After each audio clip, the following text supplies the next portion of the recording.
ini kan bukan cuma di bioskop aja ya Bang, tapi di Netflix juga ternyata. Iya, Biar filmnya semuanya nonton gitu di judulnya Netflix. Mungkin Esok Lusa Atau Nanti. Sahabat Isip, mungkin esok lusa Iya, atau nonton nanti gitu banyak-banyak ya. di Nonton Netflix. banyak-banyak ya. Karena itu Oke. produk alumni IISIP. Wah, Tagline-nya tuh lumayan bagus lah, kampus oke. tercinta kan. Kampus tercinta, betul sekali Terus Bang. saya lihat jurnalistik karena memang saya senang dunia itu sih Oke. sebenarnya. Di jurnalistik itu kan ada mata kuliah produksi siaran radio dan televisi. Benar nggak ya? Oke. Masih Benar ada ya? ya? Masih itu kan saya ingat tuh. Oke. Jadi ya itu bahwa industri ini nggak bisa jauh dari yang namanya kreativitas. Kreatif. Saya berharap juga dari banyak mahasiswa ISIP Jakarta juga bisa melahirkan banyak konten yang positif. Tidak harus serius gitu ya, tapi juga bisa dinikmati teman-teman Gen Z misalnya, sehingga konten ini punya manfaat yang banyak.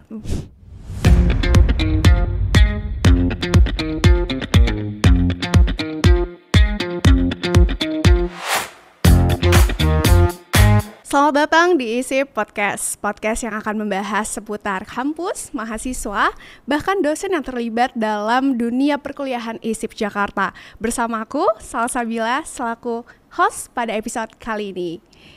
Oh iya, Sobat ISIP, tema hari ini itu adalah jurnalistik dan perfilman, yang dimana ini salah satu jurusan yang ada di kampus kami. Dan di samping saya tentunya sudah ada yang expert banget nih, Bang Iwan Kurniawan. Selamat siang Bang. Assalamualaikum warahmatullahi wabarakatuh. Bang, apa kabar? Alhamdulillah baik. Bang, kita sapa dulu dong buat sahabat ISIP Jakarta. Halo, salam kenal. Saya alumni ISIP juga. Baik, alumni ISIP ya Bang. Nanti kita cerita lebih banyak tentang Abang ada di ISIP tuh dari kapan. Oke. Baik, Bang, tema kita jurnalistik dan perfilman. Bang Iwan Kurniawan sendiri adalah sutradara. Yang berarti menyutradarai banyaknya film yang ada di Indonesia. Bener Bang. Boleh diceritain gak sih Bang pengalaman Abang selama menjadi sutradara? Wow. Iya, sebenarnya sih gini, kalau saya menyutradarai film yang konteksnya film layar lebar tuh baru pertama kali kemarin. Baik.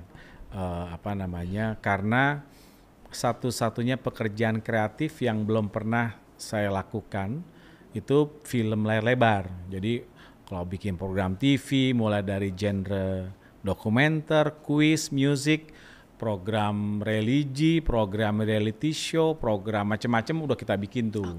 Event juga begitu, mulai dari promotor musik, gathering dan lain. Satu-satunya yang belum kita garap itu film layar lebar. Awalnya tuh saya menyutradarai film pendek yang ikut di festival film Sony tahun 2022 atau 2021 ya, saya lupa itu. Nah, ada keberanian untuk menciptakan satu film layar lebar kemarin itu untuk membuktikan bahwa satu-satunya pekerjaan yang belum kita lakuin ini bisa terrealisasi dengan baik. Jadi sutradara rada nekat sih. Sutradara rada nekat ya. Gitu. Baik, berarti udah banyak banget menyutradarai yang bukan cuman film aja berarti ya Bang ya.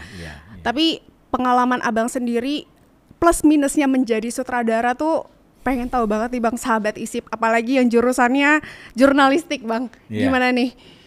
Iya, kalau sebagai sutradara film karena baru pertama kali, saya jujur otodidak. Saya belajar banyak karena saya juga penonton film, jadi genre yang saya suka juga film drama Jadi saya supaya lebih mudah blendingnya dengan film yang saya mau garap, saya juga bikin filmnya dengan genre drama. Dan saya belajar banyak dari sineas atau sutradara film yang yang sebelumnya bagaimana mendirect pemain, type shotnya, berapa scene-nya, perjalanan produksinya. Jadi saya belajar banyak dari beberapa sutradara yang sudah ada di Indonesia sih. Gitu. Pengalaman syuting di luar negeri nih Bang. Gimana? Iya, waktu pertama kali saya lontarkan ide bikin film itu, kan saya baru pertama kali. Oke. Saya harus berpikir harus punya uniqueness apa, hal yang unik yang orang langsung tertarik walaupun kita baru pertama kali gitu. Makanya saya bilang wah kayaknya gua harus syuting di luar negeri nih gitu supaya begitu orang lihat orang langsung tertarik gitu kan. Kenapa di luar negeri? Supaya beauty shot yang ada di sana yang jarang orang Indonesia lihat mereka bisa nikmati tanpa melupakan scenery atau lokasi-lokasi yang juga indah yang ada di Indonesia. Baik. Tapi Bang, kalau perasaannya Bang Iwan sendiri nih, melihat karya Bang Iwan di layar bioskop Indonesia gitu, itu gimana Bang perasaannya? Ya tentunya senang banget ya, bersyukur karena ini film pertama dan saya mau kasih tahu bahwa seluruh kru yang terlibat itu juga baru pertama kali bikin film. Jadi mulai dari sutradaranya, DOP-nya, lighting-nya, sound recordist-nya, penyunting gambarnya, color grading-nya, casting director-nya, line produsernya, apalagi ya, hampir semua tuh benar-benar baru pertama kali ngerjain film gitu. Jadi kita benar-benar pengen membuktikan dalam hidup itu paling tidak kita menciptakan satu karya yang memang kita kerjaan bareng dari kantor sih gitu. Jadi memang tantangannya banyak, tapi selama kita jalanin dengan tulus, dengan ikhlas ya, bahwa kita pengen menyampaikan satu pesan dalam film ini, insya Allah sih alhamdulillah production treatment yang kita kasih itu jalannya sih lancar. Jalan ya, alhamdulillah. Tapi Bang, yang saya tahu tahapan film itu karena saya sempat nyebur di broadcasting juga Bang. Ada 3, ada produksi, pasca produksi dan praproduksi. Dari praproduksi, produksi sama pasca produksi. Menurut Abang yang paling banget harus mungkin ini saling berkesinambungan ya Bang ya, tapi yang paling banget harus diperhatiin tuh yang mana Bang dari ketiga ini? Kita mau pakai cerita model apa, genrenya apa? Karena kalau ini sudah sepakat gitu, insya Allah sih production sama postnya itu tinggal ngikutin apa yang sudah disepakati di pre-production sih. Walaupun kadang-kadang memang banyak di productionnya tuh ada improvement ya, ada perubahan di editing, di penyuntingan gambar juga kadang-kadang ada adaptasi, ada improvement lagi. Tapi kekuatan pre-production ini kalau di film tuh memang kekuatan naskah itu penting banget. Berarti di pre-production ini biasanya berapa bulan sih Bang untuk bisa matengin si pre-nya ini? Kemarin waktu kita pertama kali bikin film, kita pre-productionnya itu sekitar kalau nggak salah ya 5-6 bulan deh. 5-6 bulan. Dan itu udah terbang ke luar negeri syutingnya? Habis itu syuting. Wow. Syutingnya sebentar. Di Selo Boyolali saya syuting 5 hari, pulang. Kemudian di Istanbulnya syuting 9 hari. Habis itu ngedit gitu. Habis itu edit. Dan di pasca produksinya nih Bang, itu susah nggak sih Bang? Waktu saya pertama kali bikin film ini tuh kita cuma 64 scene sebenarnya gitu. Tapi begitu kita ngedit gitu, durasi panjang itu sampai 3,5 jam. Wow. Jadi saya harus motong lagi tuh sampai akhirnya kita ketemu durasi 1 jam 54 menit, hampir 2 jam. Motong hampir setengahnya tuh karena ternyata durasi syutingnya tuh sampai 3,5 jam. Itu pengalaman berharga bagaimana pre-production itu penting supaya pada saat editing itu kita nggak banyak cutting scene yang sudah kita ambil. Ini kan bukan cuma di bioskop aja ya Bang, tapi di Netflix juga ternyata ada juga filmnya. Alhamdulillah. Boleh dong di-mention apa sih Bang filmnya? Ya, filmnya biar semuanya nonton gitu di judulnya Netflix. Mungkin Esok Lusa Atau Nanti. Sahabat Isip, mungkin esok lusa atau nanti nonton gitu ya. banyak-banyak di Netflix. Nonton banyak-banyak ya. Karena itu produk alumni IISIP. Jadi genrenya drama, romance, religi. Oh, masuk semua Bang? Iya, jadi kita angkat juga tentang sejarah Islam di Turki gitu ya. Ada value. Saya ngangkat film ini berawal dari satu kata, kalau teman-teman tahu, khairun nas anfa'uhum linnas, sebaik-baik manusia dialah yang paling bermanfaat untuk banyak orang. Masya Allah. Gitu. Oke Bang. Bang kita kan yang saya tahu juga di perfilman ini ada triangle ya Bang namanya. Oke. Ada sutradara, produser dan penulis naskah. Mm-mm. Itu masih diterapin gak sih Bang sampai sekarang? Yang triangle ini tuh harus dijalanin di setiap productionnya perfilman gitu. Iya, intinya seperti yang saya bilang tadi, itu berbalik kepada pre-production. Oke. Kebetulan karena ini film pertama, saya juga concern dengan budget gitu. Oke, baik. Saya masih memproduseri sendiri, juga menyutradarai sendiri. Oke. Gitu. Ya naskah sedikit-sedikit kadang-kadang ikut. Jadi kita juga punya penulis kita sampai 3 orang tuh gitu. Oke. Jadi kita banyak diskusi tentang alur cerita, tentang lokasi, tentang plot scene-nya, kayak gitu-gitu. Berarti produsernya Bang Iwan juga? Iya. Mantap banget. Semua budgeting segala macam itu abang yang ngurus juga? Iya, supaya ini Masya reduce cost. Allah, reduce cost ya. Oke, Bang kita udah ngomongin tentang film nih. Ya. Yang semoga sahabat ISIP banyak banget, ya harus nonton ya di Netflix. Ya. Mungkin besok Mungkin esok, lusa, atau nanti. Kita ngomongin tentang karir nih Bang, Oke. jurnalistik. Kita Oke. masuk ke jurnalistik. Oke. Apa yang pertama kali menarik Bang Iwan untuk masuk ke dunia jurnalistik? Oke. Tahun 89 saya lulus SMA, udah dewasa ya saya. Udah dewasa Bukan ya tua. Bang ya? Dewasa. Jadi memang saya senang dunia televisi. Baik. Gitu. Jadi begitu saya lulus, saya nggak pengen masuk fakultas ekonomi apalagi hukum gitu. Jadi Oke. yang saya cari dunianya memang komunikasi. Komunikasi. Gitu. Saya setelah gagal di kampus negeri, saya dulu milih UI sama UNS gagal. Lewat dari UI saya lewat sini nih. Oh sini, baik. Jadi tagline-nya tuh lumayan bagus lah, kampus Oke. tercinta. Kampus kan? tercinta, betul sekali Bang. Terus saya lihat fakultasnya ada Fakultas Ilmu Komunikasi, kemudian saya senang memang nulis juga gitu, makanya saya pilih jurusan jurnalistik karena memang saya senang dunia itu sih sebenarnya. Gitu. Oke Bang, di jurnalistik ini saya lupa gitu ya, ada mata kuliah penyutradaraan atau enggak. Tapi yang mendorong Bang Iwan sampai nyebur ke penyutradaraan tuh gimana bisa Bang? Iya, karena di jurnalistik itu kan ada mata kuliah produksi siaran radio dan televisi. Benar nggak ya? Oke. Masih Benar ada ya? Masih itu kan saya ingat tuh. Oke. Jadi dan dari situ saya tertarik tentang televisinya dulu. Televisinya waktu dulu. itu. Oke, baik. Jadi waktu saya seminar di radio, kemudian magangnya di TVRI. TVRI, oke. Jadi saya senang tuh, ternyata TV membuat saya banyak mengembangkan. Baik. Nah. Tapi setelah lulus nyari kerja kan gak gampang.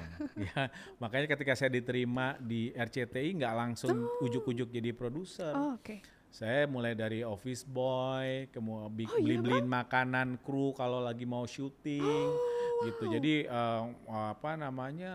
bahasa Inggris nggak bisa, jadi tapi pengen masuk dunia TV kan, gitu. Jadi saya pertama kali saya terima kasih sama teman-teman senior saya di RCTI yang ngasih kesempatan saya, mulai dari yaitu beli es batu, beli teh botol, beli makanan, macam-macam deh gitu ya, jemput pembawa acara, jadi ngatur lalu lintas mobil juga, sampai akhirnya saya dipercaya menjadi produser sebuah acara di RCTI. Serius Bang? Iya. Langsung. Biasanya untuk setahu saya ya Bang ya, di TV itu adalah progresnya kita jadi reporter dulu untuk bisa jadi produser gitu Bang. Iya, saya waktu itu kebetulan di non-news di RCTI. Oke. Jadi mulai dari leveling paling bawah itu setelah office boy itu ada unit produksi namanya. Oke. Jadi mungkin teman-teman di kampus ini belajar. Abis unit produksi saya dipercayain jadi pimpinan unit. Oke. Nah, dari situ masuk lagi tahapan jadi asisten produksi. Asisten produksi. Nah, abis itu saya dipercaya lagi jadi produser pelaksana. Mantap. Abis itu baru diminta jadi produser. Wow. Gitu. Perjalanannya lumayan panjang juga berarti ya Bang. Lumayan capek. Lumayan capek, baik. Berarti dari produser ini bisa sampai sutradaranya gimana Bang? Oke, saya lanjutin ya. Baik. Jadi tahun 94 saya masuk ke RCTI, tahun 2000 saya pindah ke Metro TV. Metro TV, baik. Ngebangun lagi satu departemen non-news lagi. Di situ saya sampai leveling senior manager di departemen non-newsnya. Oke. Kemudian saya resign tahun 2007. Maka saya bikin company sendiri. Nah, namanya Kolamikan Creative Communication, di mana kita ngerjain TV program, bikin iklan, bikin event, ya macam-macam lah gitu ya, konsultan media juga. Wow. Gitu. Ya, sampai akhirnya saya sempat punya TV digital di Bandung. Oh, apa? Boleh tahu nggak Bang? Asmaya TV. Asmaya TV. Tapi sekarang baik. udah nggak ada, udah nggak ada. saya jual. Oke, baik. Lumayan cuannya. Tapi banyak tuh Bang yang nonton Asmaya TV. Alhamdulillah ya, Banyak makanya ya? karena penontonnya banyak, ada yang tertarik untuk membeli ya saya jual. Oh, gitu. oke. Nah, Sampai yang akhirnya, seperti saya bilang tadi, setelah saya ngerjain banyak hal di company saya alhamdulillah tahun ini udah 16 tahun. Masya Kolamikan Allah. Creative Communication gitu. Nah, itu tadi yang saya bilang, salah satu yang belum pernah saya kerjain itu bikin film. Itu yang kita buktikan dengan teman-teman kantor, ini harus terwujud nih. Supaya apa? Kita buktiin bahwa kita adalah orang-orang di industri kreatif sejati. Oke. Gitu. Perjalanannya cukup sangat amat panjang Iya. dan pasti melelahkan ya Bang ya. Iya, alhamdulillah. Tapi Masya Allah. Amin. Tapi Bang, kalau saya boleh tahu nih, Ya. perbedaan menyusun berita dan membuat film tuh perbedaannya tuh letaknya ada di mana sih Bang sebenarnya? Kalau berita dan bikin film ya pasti punya karakteristik kerja yang beda ya. Oke. Karena kalau dunia jurnalistik itu kan ada yang sifatnya buletin yang memang dikejar deadline Ya. gitu. Berita-berita yang sifatnya deadline minded lah gitu. Tapi juga ada pemberitaan yang sifatnya compiling ya, Oke. berita sepekan gitu. Saya di Metro TV dulu juga sempat nanganin current affair itu yang berkaitan dengan program talk show. Oke. Ya, termasuk awal-awal Kick Andy. Kick Andy, Gitu. baik. Jadi saya dipercaya untuk bikin hal-hal yang memang talk show, Oke. current news, talk show politik itu dulu saya bikin Today's Dialogue gitu. Hostnya kalau nggak salah ada Mbak Irma Huta Barat, ada Sofia Latjuba pernah jadi host saya juga di Metro TV gitu. Baik. Nah, sementara film punya karakteristik yang berbeda lagi nih gitu, bahwa productionnya harus banyak melibatkan banyak orang, kemudian syuting juga bisa indoor bisa outdoor gitu. Tapi intinya sama sih yang tadi kamu bilang, ada pre-production, ada production, ada post-production. Itu perbedaannya Bang. Kalau Iya. persamaannya tersendiri gitu Bang. Ya itu bahwa industri ini nggak bisa jauh dari yang namanya kreativitas. Kreativitas. Baik lagi ke sana berarti Iya. ya. Baik. Gitu. Tapi Bang, tantangan terbesar yang Abang hadapi nih beralih dari jurnalistik ke perfilman. Ya. Tantangan terbesarnya apa Bang? Ya bagaimana kalau buat saya bagaimana kita punya sikap yang punya integritas terhadap sebuah konten yang kita mau lepas ke publik. Oke. Gitu. Jadi kalau saya misalnya pengennya punya kontribusi kepada negeri ini memproduksi sebuah konten-konten yang tidak hanya positif, tapi juga dia bisa menghibur, tetap edukatif, tapi nggak serius-serius amat Nggak gitu serius-serius ya. banget Jadi ya. orang bisa nikmatin gitu, karena hari-hari ini harus banyak konten yang memang bisa membalance, kalau saya sebut konten-konten sampah gitu ya, yang memang mungkin hanya gosip atau hoax gitu. Ya. Saya berharap juga dari banyak mahasiswa ISIP Jakarta juga bisa melahirkan banyak konten yang positif. Tidak harus serius gitu ya, tapi juga bisa dinikmati teman-teman Gen Z misalnya, sehingga konten ini punya manfaat yang banyak. Gitu. Baik. Latar belakang jurnalistik Abang nih, ada nggak sih yang mempengaruhi gaya penyutraan Abang sendiri?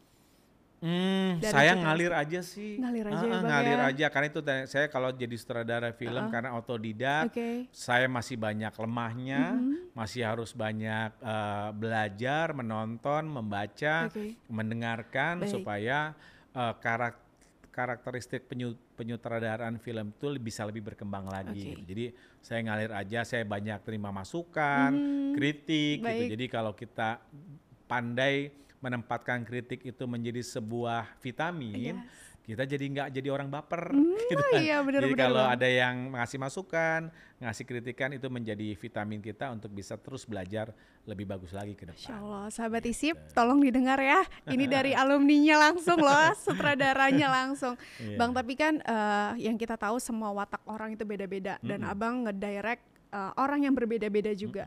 Gimana Bang? Susah nggak sih Wah nanganin? iya, itu satu pengalaman yang berharga buat Oke. saya bagaimana kalau saya selalu punya prinsip bekerja itu harus menggembirakan. Nah, Baik. saya selalu punya prinsip itu. Baik. Bekerja itu harus penuh dengan senyum. Ya, jadi sehingga ketika dan biasakan bekerja itu berbeda pendapat itu bukan melahirkan kebencian, tapi melahirkan kreativitas baru. Oke. Jadi ketika saya ketemu pemain yang memang, karena pemain di film saya ini mungkin esok lusa atau nanti ini semuanya hampir pemain baru.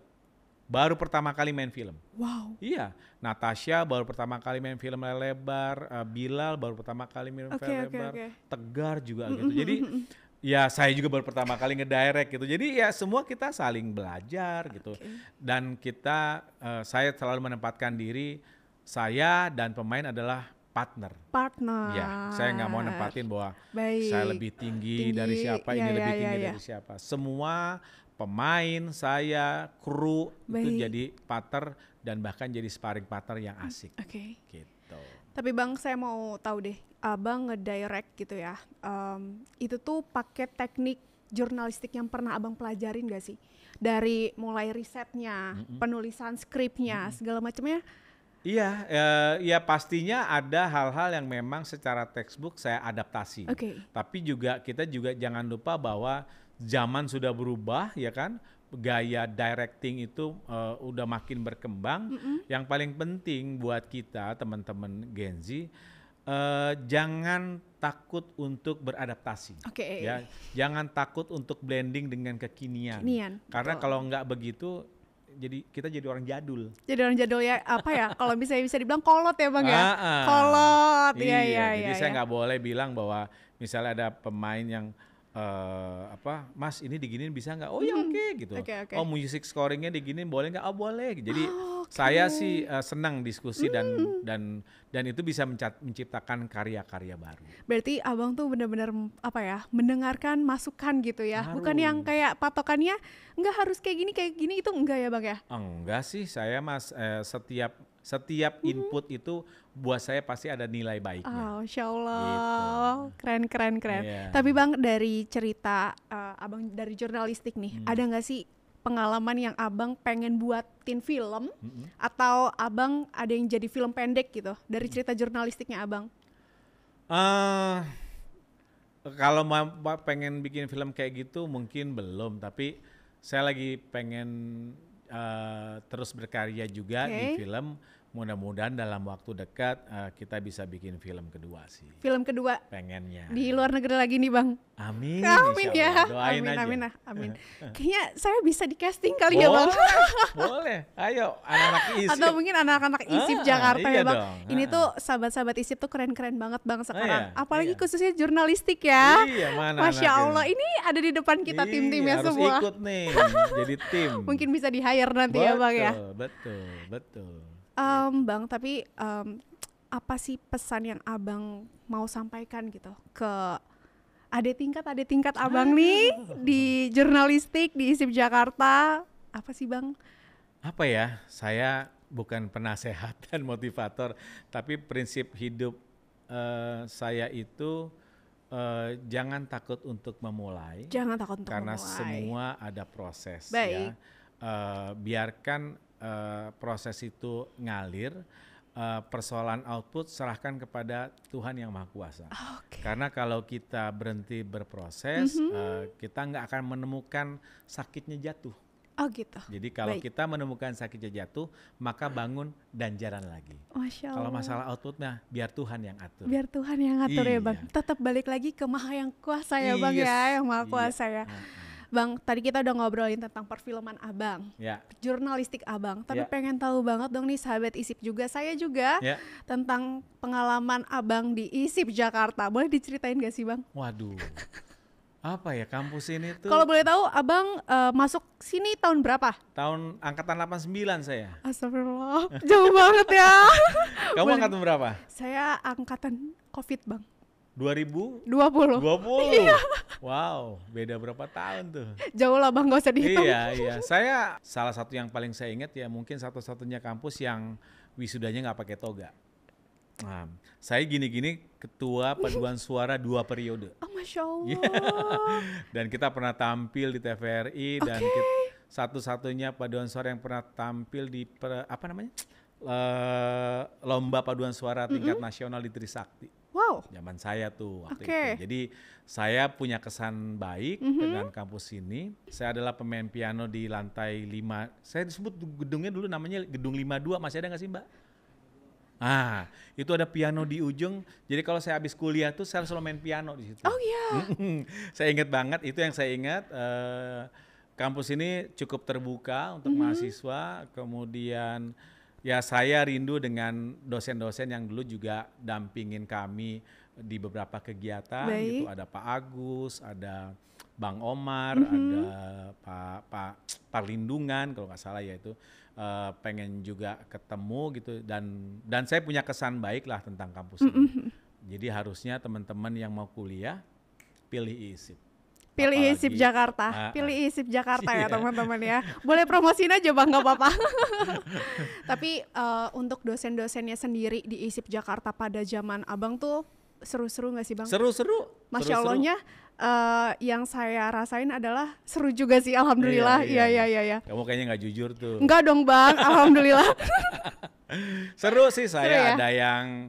ada yang asik ngajarnya, ada yang nggak asik ngajarnya, ada juga. Ya kan itu buat saya sih wajar-wajar aja. Kan nggak semua kita bisa sama ratain orang ya dengan karakter dan cara ngajarnya dia. Tapi sejauh ini sih saya punya memori yang baik terhadap kampus ini. Tapi Abang bandel-bandel gitu nggak sih? Pengen tahu banget nih. Kalau bandel tuh saya emang jarang masuk kelas.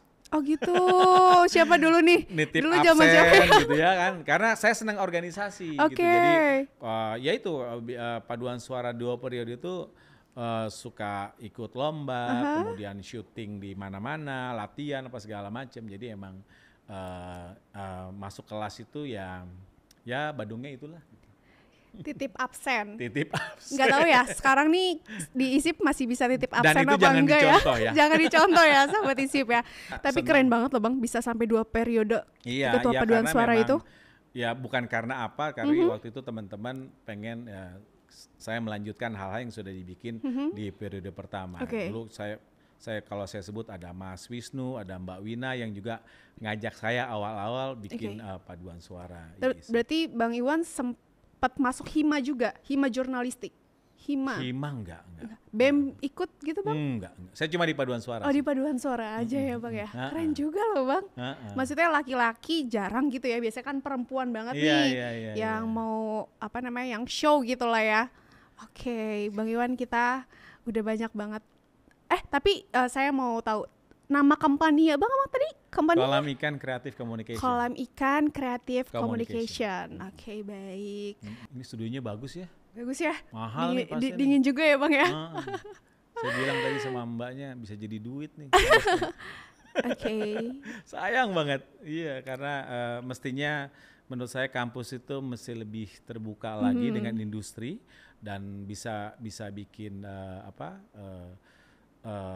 mata kuliah yang sifatnya melahirkan entrepreneur. Jadi entrepreneurship itu bisa jadi satu mata kuliah bagus sehingga orang lulus itu tidak hanya mengejar quote unquote ijazah aja, tapi dia punya bekal untuk bikin usaha gitu. Apalagi di kampus ini punya barang yang sedemikian lengkap ini. Ya. Iya benar-benar. Saya kalau udah punya ruang gini udah lahir TV digital harusnya. udah lahir banyak konten. Semoga ISIP Jakarta akan melahirkan TV digital ya Bang ya. Amin. Oke, apalagi Bang Iwan, terima kasih banyak. Sama-sama. Terima kasih banyak atas kedatangannya hari ini. Sama-sama. Semoga kita bertemu lagi Bang. Ya. Dan hati-hati di jalan loh Bang, karena ini cuacanya lagi lumayan ini ya Bang ya, hujan, anginnya juga kenceng banget. Baik, terima kasih sahabat ISIP. Jangan lupa untuk nonton dulu YouTube sebelumnya, episode sebelumnya, nanti baru nonton ini lagi. Dan komen di bawah, jangan lupa like, comment, and subscribe. Bang Iwan, terima kasih banyak. Sama-sama. Semoga kita bisa ketemu lagi. Amin. Kita bisa collab sama yang lainnya ya Bang ya. Harus. Amin. Kalau mau. Iya. Kayaknya Abang boleh ngobrol sama dosen-dosen yang lain biar ISIP makin menyala gitu Bang. Menyala abangku. Baik, terima kasih Bang Iwan. Sama-sama. Terima kasih.